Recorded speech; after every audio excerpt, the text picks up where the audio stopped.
Hi, BrenTech here, where tech is made simple. So we have our latest optional C release update rolling out for Windows 11 24H2.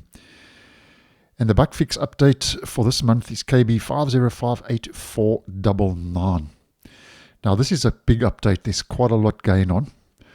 So I'm just going to dive straight in as to not draw this video out and make it too long. Now first of all, we get 25 new features with KB5058499. And most of the new features are rolling out gradually. So you may see some of these, you may not.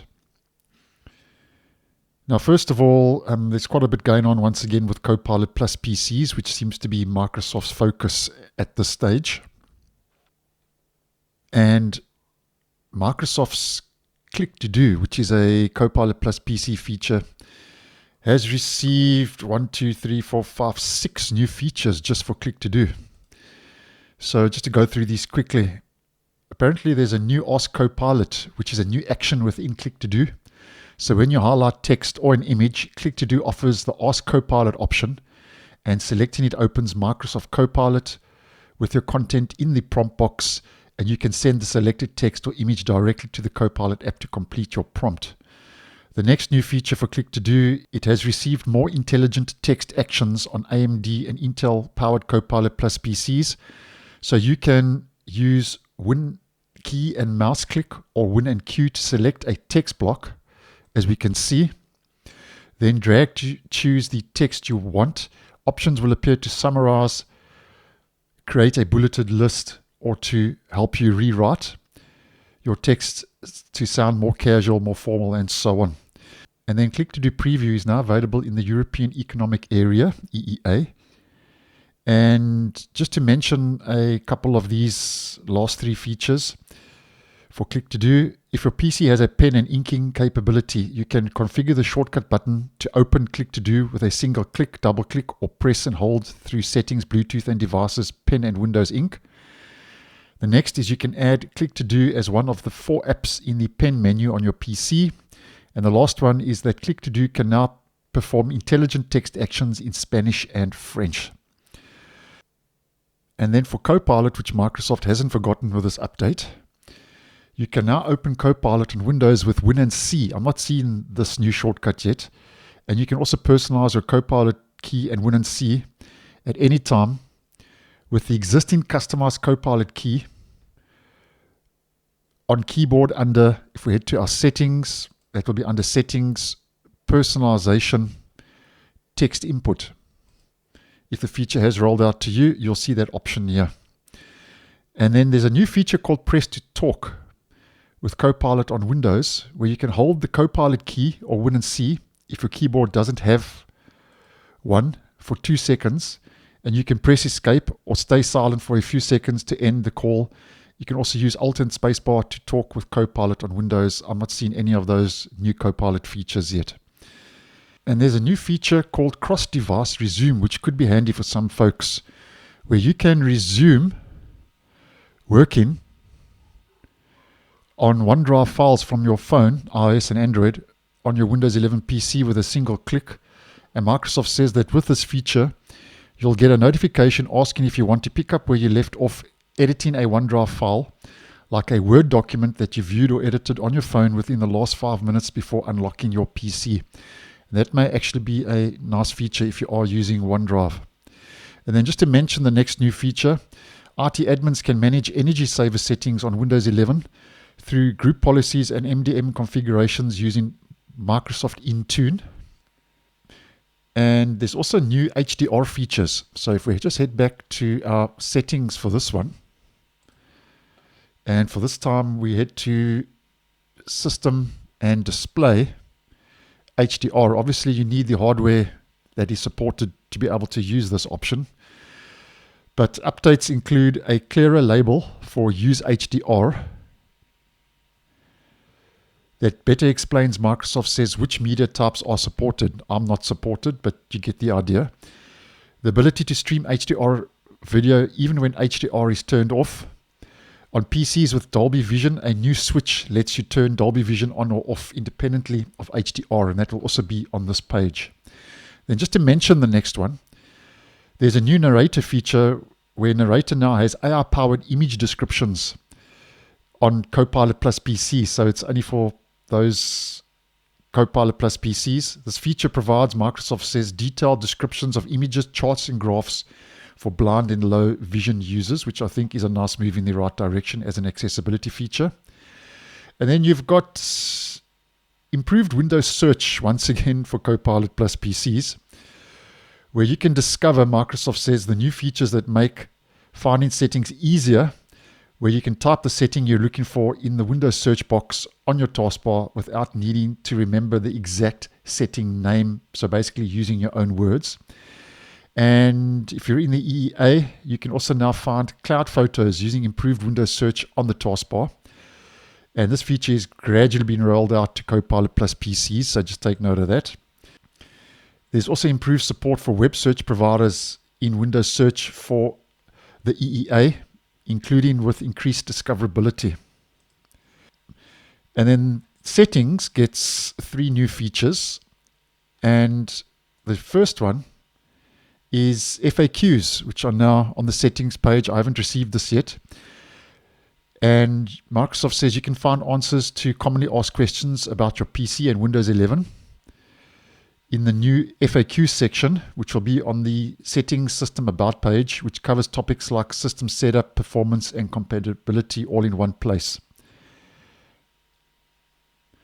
And then Microsoft says if we head to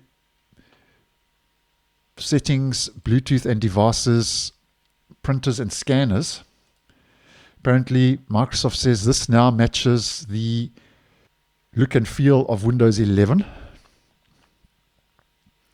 And there's also new mouse settings, which are now easier to access under settings accessibility, mouse and mouse pointer and touch.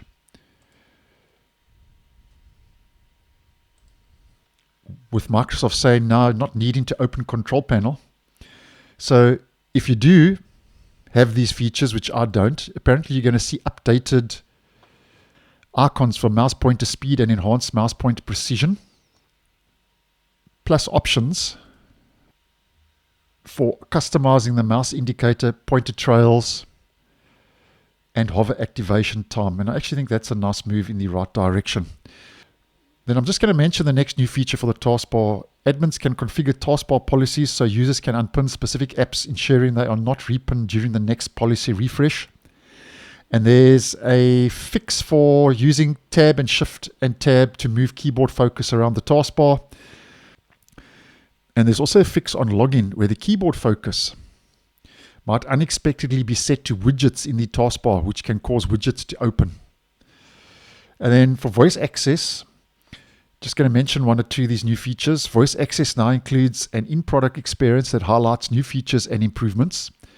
And if the feature has rolled out to you, if you head to your quick access settings, accessibility, you should also see a voice access option as part of these accessibility options.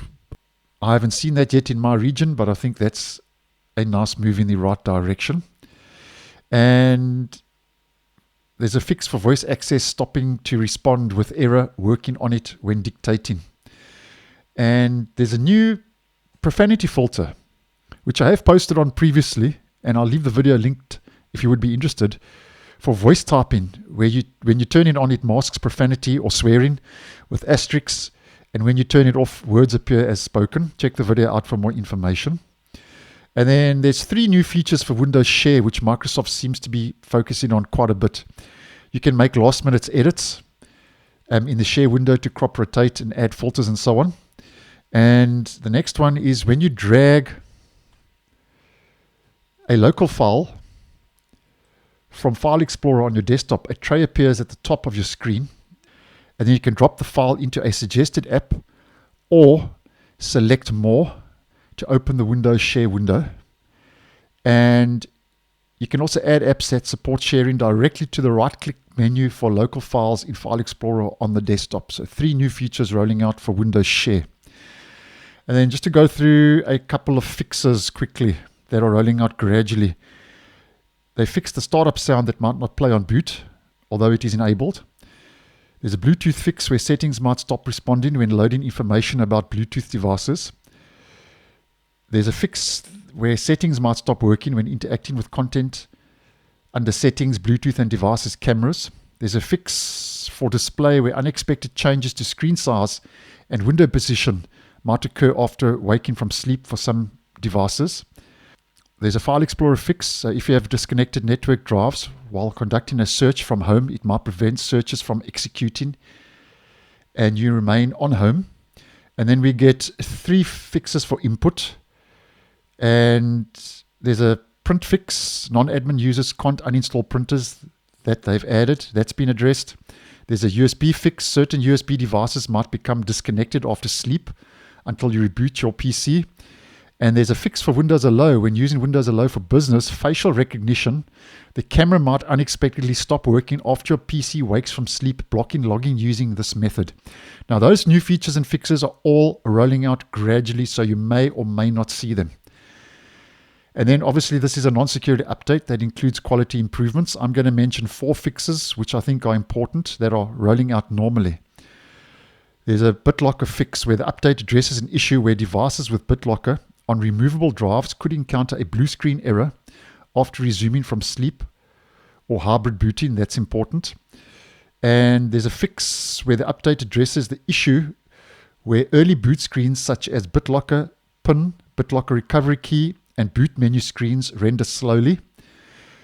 There's a fix for an issue where some game titles become unresponsive after upgrading. And there's a memory leak fix, which is important,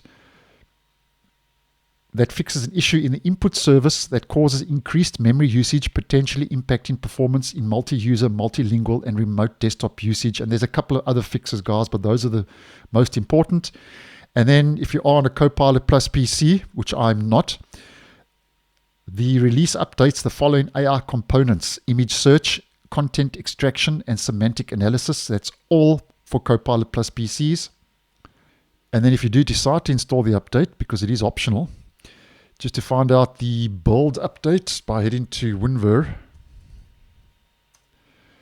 And for Windows 11 24H2, after the update has been installed, OS build is sitting on 26,100.4202. So thanks for watching, and I'll see you in the next one.